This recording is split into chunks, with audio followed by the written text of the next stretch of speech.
किसी भी आप थाने चौके में चला जाइए और बिना पैसा दिए आप भला अपनी एफआईआर लिखा लीजिए। किसी भी आप राजस्व तहसील में चले जाइए, एक लेखपाल से रिपोर्ट बिना पैसे के लगभग लिखा दीजिए।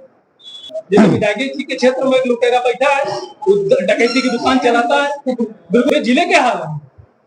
तो प्रैक्टिकल में आप केवल एक वर्ग के लिए आपका केवल कानून का राज और डंडा आपके पास है और आप आज गुंडा कहूंगा जिनको आपने हाथ में दे दिया है कि जाओ ये करो, वही आपके कार्यकर्ता को गैंगस्टर बना रहे हैं। खास प्रकरण आपको दे दूंगा जब थाने चौकी में आपको लोग मारे गए, एक व्यक्ति का आप ट्रांसफर नहीं करा पाए। ये उनके लोग कर जाते थे, दरोगा की कारण पकड़ के खींच लाते थे, जहां चाहते थे वहां कब्जा कर लेते थे। आज ये नहीं हो रहा, इसलिए उनको लगता है कि हमारी कोई सुनता है। कुछ लोग जाते थे और गुंडाई करते थे, मारते थे, पुलिस प्रशासन की प्रशासन परिषद प्रशासन था। आज गुंडा कहूंगा जिनको आपने हाथ में दे दिया है कि जाओ ये करो, वही आपके कार्यकर्ता को गैंगस्टर बना रहे हैं। वही आपके भाजपा के जो पदाधिकारी हैं उनको गैंगस्टर बनाए, जब चाहिए सबूत दे लीजिए। और ऐसे लड़कों को बनाया है जो लड़का अपराधी भी नहीं है, दूर दूर तक उनका अपराध से कोई लेना देना नहीं।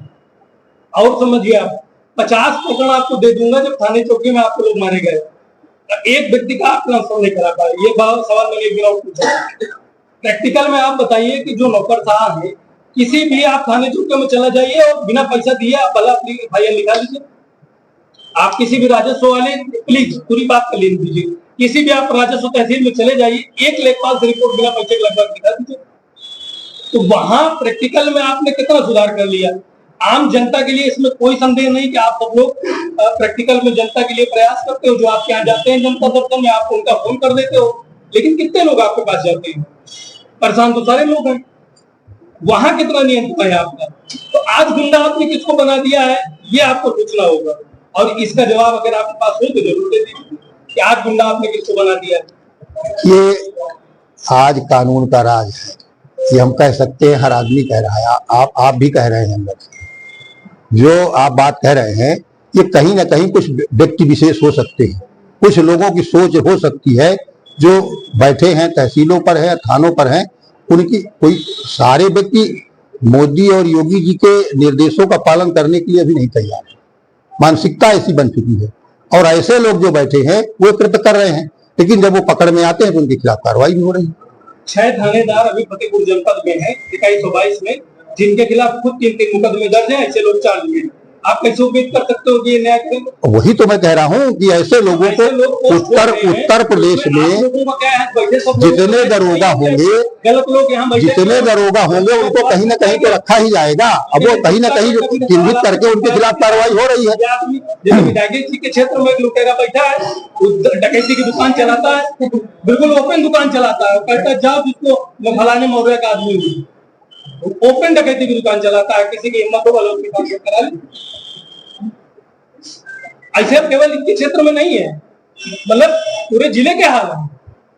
तो प्रैक्टिकल में आप केवल एक वर्ग के लिए आपका केवल कानून का राज और डंडा आपके पास है और आपका कानून। आप देखिए, वर्ग के लिए नहीं है। मुख्यमंत्री योगी आदित्यनाथ जी किसी वर्ग के लिए नहीं। मैं आपको सवाल है मेरा कि केवल एक ही जगह डंडा, एक वर्ग या एक जाति के लिए नहीं है। आप जिधर इशारा कर रहे हैं और आप जिस शब्द का इशारा कर रहे हैं वो उसके लिए नहीं है। आपका इशारा जो है विवेक जी, वो एकदम गलत है। आपको बता दें, इसके पहले बहुत सारी बातें पत्रकार बंधुओं से मुख्यमंत्री के पास गई। वो जानने के बाद उन्होंने प्रभारी मंत्री को पूरे जनपदों और उत्तर प्रदेश के जनपदों में 75 जिलों में प्रभारी मंत्रियों को कोर कमेटी के साथ बैठने को कहा। वो सूचियां बन रही हैं। हम आपको भरोसा देते हैं, जो आप लोगों ने तय किया है, जो आप लोग बता रहे हैं, जो पूछ रहे हैं, वही सवाल मुख्यमंत्री के पास पहुंच चुके हैं। इसीलिए पूरे 75 जिलों में कोर कमेटियों के साथ बैठकर पूरे ब्यूरो को निकाला जा रहा है। वो सूची जारी होगी, बहुत जल्दी मुख्यमंत्री इसको कार्रवाई करेंगे। खत्म कर दिया जाए और किसी को कोई प्रश्न तो नहीं पूछना। आप 1 मिनट में अपनी